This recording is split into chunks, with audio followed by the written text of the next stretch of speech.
میں صحابہ کی اولادیں کیا ملوث تھی، اور عمر سعد سے متعلق اہل سنت کی کیا رائے ہے؟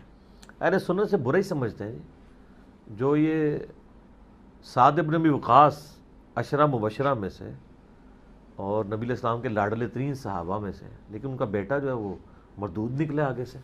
تو حضرت نوح علیہ السلام کا بیٹا اگر کافر نکل سکتا ہے تو سعد ابن ابی وقاص کا بیٹا اگر باغی نکلا ہے تو کوئی اتنی بڑی بات نہیں اس میں. سعد ابن ابی وقاص کا تو کوئی قصور نہیں، وہ تو خود اس سے چالو تھے.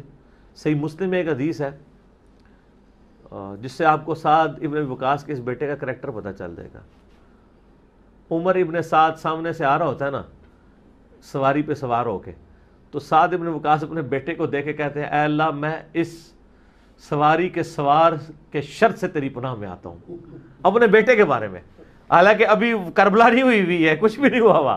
سعد ابن وقاص تو کربلا سے بھی 4 سال پہلے فوت ہو گئے ہیں، 5 سال پہلے 56 ہجری میں. اور وہ کہتے ہیں اللہ یہ جو اونٹ یا گھوڑ سوار آ رہا ہے اس سوار سے میں اس کے شر سے میں تیری پناہ میں آتا ہوں. یہاں حدیث ختم نہیں ہوتی صحیح مسلم کی. وہ اتر کے آتا ہے کہتا ہے جی ابا جی دیکھیں سارے لوگ حکومت میں عہدے لے رہے ہیں، آپ بھی کوئی عہدہ لیں، کوئی ہم سانو بھی کوئی کھاؤ پیاؤ نال. تو اس طرح وہ آ کے نا ان سے لالچ بری ڈیمانڈ کرتا ہے.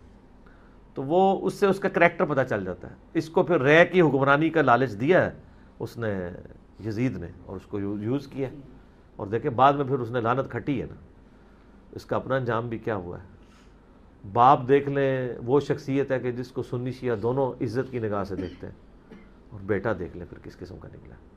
اور دوسری طرف آپ دیکھ لیں ابو جہل، باپ کیا تھا، بیٹا اکرمہ ابن ابی جہل جنگ یرموک میں شہید ہوئے ہیں.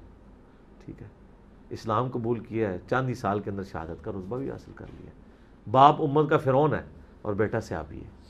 ذالک فضل اللہ یؤتیہ من یشاء. ٹھیک ہو گیا.